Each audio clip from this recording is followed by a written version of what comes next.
दुनिया की सबसे घातक पनडुब्बी बना रहा फ्रांस। दुश्मनों के युद्धपोतों का बनेगी काल। फ्रांस अपनी बारकुडा क्लास की सबमरीन को शामिल करने जा रहा। भारत को भी दिया ऑफर। क्या भारत खरीदेगा बारकुडा क्लास परमाणु पनडुब्बी? फ्रांसीसी रक्षा मंत्री के दिल्ली दौरे से बड़ी हलचल। फ्रांस बारकुडा क्लास परमाणु पनडुब्बियों को लेकर भारत को कर सकता है ऑफर। बाराकुडा क्लास परमाणु पनडुब्बियां समुद्र में 350 मीटर से अधिक गहराई तक जा सकती हैं। इन पनडुब्बियों के जरिए भारतीय नौसेना हिंद महासागर में बढ़ा सकती है अपनी ताकत। दोस्तों, दुनिया में तेजी से बदलते भू राजनीतिक गठजोड़ से भारत और फ्रांस लगातार करीब आ रहे हैं। इसी रिश्ते को मजबूत करने के लिए फ्रांसीसी रक्षा मंत्री फ्लोरेंस पार्ले भारत भी पहुंची। 2 दिनों के दौरे में फ्रांसीसी रक्षा मंत्री भारत के शीर्ष नेताओं और अधिकारियों के साथ बातचीत भी की। दावा किया जा रहा है कि फ्रांसीसी रक्षा मंत्री भारत यात्रा के दौरान मेक इन इंडिया पहल के तहत बाराकुडा क्लास परमाणु पनडुब्बियों का ऑफर कर सकती। अब भारत पर निर्भर करता है कि वह फ्रांस की इस परमाणु पनडुब्बी को खरीदेगा या किसी दूसरी योजना पर काम करेगा। यह भारत के सैन्य उपकरणों के मामले में सबसे महत्वपूर्ण पेशकश हो सकती है। इन पनडुब्बियों के जरिए भारतीय नौसेना हिंद महासागर में अपनी दुर्जय क्षमता को और ज्यादा बढ़ा सकती है। इतना ही नहीं, इस क्षेत्र में तेजी से बढ़ती चीन की दिलचस्पी को भी प्रभावी तरीके से काउंटर किया जा सकता है।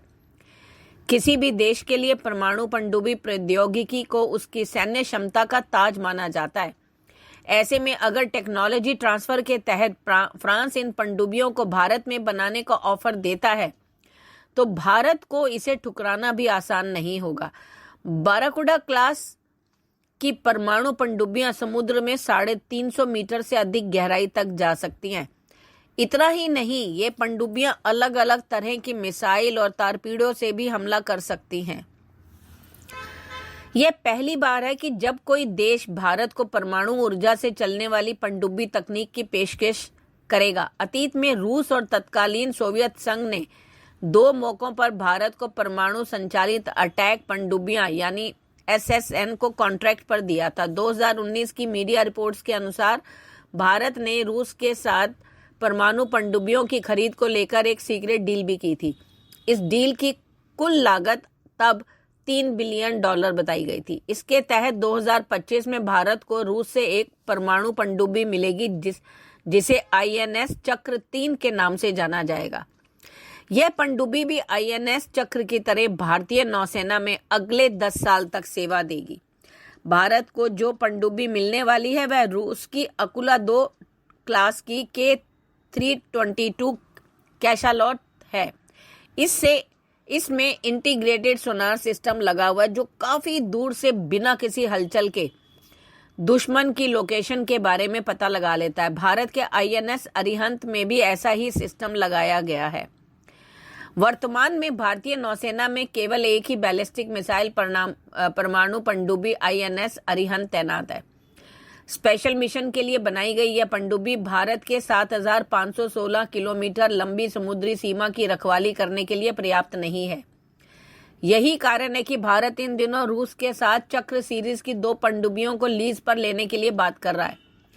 ऐसी भी रिपोर्ट है कि आने वाले महीनों में पुतिन की भारत यात्रा के दौरान कोई पनडुब्बी की डील पर हस्ताक्षर भी हो सकते हैं, पर चूंकि वो अभी यूक्रेन युद्ध में बिजी हैं। अमेरिका, ब्रिटेन और ऑस्ट्रेलिया के बीच हुई ऑकस डील भारत के लिए अपनी नेवल न्यूक्लियर रिएक्टर तकनीक हासिल करने का मौका लेकर आया है। ऑस्ट्रेलिया के साथ परमाणु पनडुब्बी करार के रद्द होने के बाद फ्रांस भी नया ग्राहक तलाश रहा है। कुछ दिन पहले ही प्रधानमंत्री नरेंद्र मोदी ने फ्रांसीसी राष्ट्रपति इमैनुअल मैक्रों से बात भी की थी। फ्रांस भारत का रणनीतिक भागीदार देश भी है। भारत ने फ्रांस से स्कॉर्पियन क्लास पनडुब्बियों को भी खरीदा है। इसके अलावा राफेल और मिराज 2000 लड़ाकू विमान भी फ्रांस में ही बने हैं। भारत पहले से ही परमाणु बैलिस्टिक मिसाइल पनडुब्बियों का संचालन करता रहा है। इतना ही नहीं, भारत अपनी खुद की परमाणु पनडुब्बी बनाने की योजना बना रहा है, जिसे पहले ही सरकारी मंजूरी मिल चुकी है। भारत को ऑस्ट्रेलिया की तुलना में पनडुब्बियां बनाने का अधिक अनुभव है, जिसमें पारंपरिक या diesel electric Shishumar, scorpion class और परमाणु पनडुब्बी अरिहंत क्लास का निर्माण किया है। परमाणु पनडुब्बी क्या है? कैसे ये डीजल इलेक्ट्रिक पनडुब्बी से अलग है?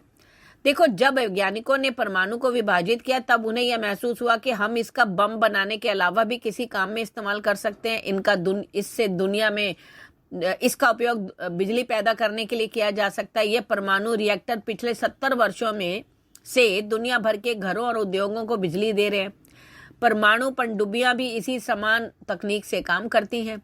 प्रत्येक परमाणु पनडुब्बी में एक छोटा न्यूक्लियर रिएक्टर होता है। इसमें ईंधन के रूप में अत्यधिक समृद्ध यूरेनियम का उपयोग करते हुए बिजली पैदा की जाती है। इसमें पूरी पनडुब्बी को पावर की सप्लाई होती है। इतना ही नहीं, परमाणु पनडुब्बियां बिना एयर इंडिपेंडेंट प्रोपल्शन यानी AIP सिस्टम के ही अपने अंदर मौजूद क्रू के लिए ऑक्सीजन को भी बनाती है।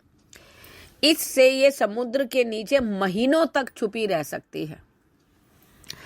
एक पारंपरिक पनडुब्बी या डीजल इलेक्ट्रिक पनडुब्बी बैटरी चार्ज करने के लिए डीजल जनरेटर का उपयोग करती है।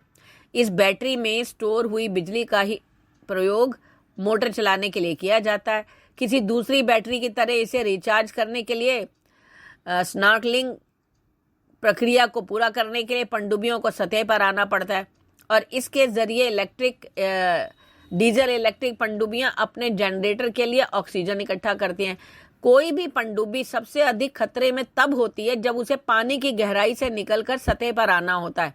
ऐसे में दुश्मन देश के पनडुब्बी खोजी विमान या युद्धपोत उन्हें आसानी से देख सकते हैं। पिछले दिनों फ्रांसीसी रक्षा मंत्री के भारत दौरे के दौरान ऐसी खबरें आई थी कि पेरिस नई दिल्ली को यह अत्याधुनिक परमाणु पनडुब्बी दे सकता है। इसमें यह भी कहा गया था कि भारत में ही इन पनडुब्बियों को बनाया जाएगा। फ्रांस ने उस समय भारत को परमाणु पनडुब्बी का ऑफर नहीं दिया था, लेकिन विशेषज्ञों का कहना है कि अभी रास्ते बंद नहीं हुए। फ्रांस अगर यह परमाणु पनडुब्बी देता है तो भारत को उसका सबसे महत्वपूर्ण सैन्य हथियार होगा। भारतीय नौसेना को यह पनडुब्बी मिलने पर वह हिंद महासागर में अजय ताकत हासिल कर लेगा। यही नहीं, भारत प्रशांत सागर तक अपनी ताकत का प्रदर्शन कर सकेगा। बारकुडा क्लास की सबमरीन परमाणु ऊर्जा से चलती है, लेकिन परमाणु हथियारों से लैस नहीं होती है।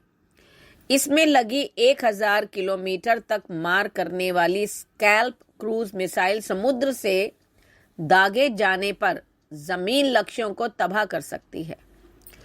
यही नहीं, इसमें ईंधन भी 10 साल बाद दोबारा भरना होता है। इससे पहले ऑस्ट्रेलिया ने भी इसी तरह की पनडुब्बी का सौदा अमेरिका और ब्रिटेन के साथ ऑकस में किया था। फ्रांसीसी परमाणु पनडुब्बी 328 फुट लंबी है। इसका वजन 5300 टन है। फ्रांस के शहर बेस्ट में यह परमाणु पनडुब्बी तैनात रहेगी। यह पनडुब्बी क्रूज मिसाइल से हमला करने और दुश्मन के क्षेत्र में स्पेशल फोर्सेस को तैनात करने में भी सक्षम है। इस पनडुब्बी में 65 नौसैनिक सवार हो सकते हैं और यह पानी से बाहर आए बिना 70 दिनों तक लगातार दुनिया भर में गश्त लगा सकती है। यूक्रेन युद्ध को लेकर रूस में से चल रहे तनाव के बीच फ्रांस की नौसेना आज महाविनाशक हमला करने में सक्षम अपनी सबसे आधुनिक पनडुब्बी को शामिल करने जा रही है। बारकुडा क्लास की यह परमाणु पनडुब्बी अपनी तरह की पहली है। बताया जा रहा है कि फ्रांसीसी नौसेना में शामिल होने के ठीक बाद यह पनडुब्बी अपने अनजान मिशन पर रवाना हो जाएगी। अगली पीढ़ी की यह परमाणु पनडुब्बी फ्रांस के बारकुडा प्रोजेक्ट के तहत बनाई गई पहली सबमरीन है। अब बात करते हैं किस देश के पास कितनी परमाणु पनडुब्बियां। अमेरिका के पास बैलिस्टिक मिसाइल प्लस अटैक के जो है वो 52 हैं। गैर परमाणु पनडुब्बियां यानी डीजल इलेक्ट्रिक वो 17। रूस के पास 17 बैलिस्टिक हैं और 41 डीजल इलेक्ट्रॉनिक। ब्रिटेन के पास 8 परमाणु बैलिस्टिक मिसाइल वाली हैं और दूसरी 4 हैं। फ्रांस के पास 7 हैं बैलिस्टिक मिसाइल वाली और 4 हैं गैर परमाणु यानी कि डीजल इलेक्ट्रिक। चीन के पास 7 हैं और 54 उसके पास डीजल इलेक्ट्रिक वाली हैं। भारत के पास परमाणु पनडुब्बी की संख्या 1 है, लेकिन गैर परमाणु पनडुब्बियां उसके पास 15 हैं। धन्यवाद।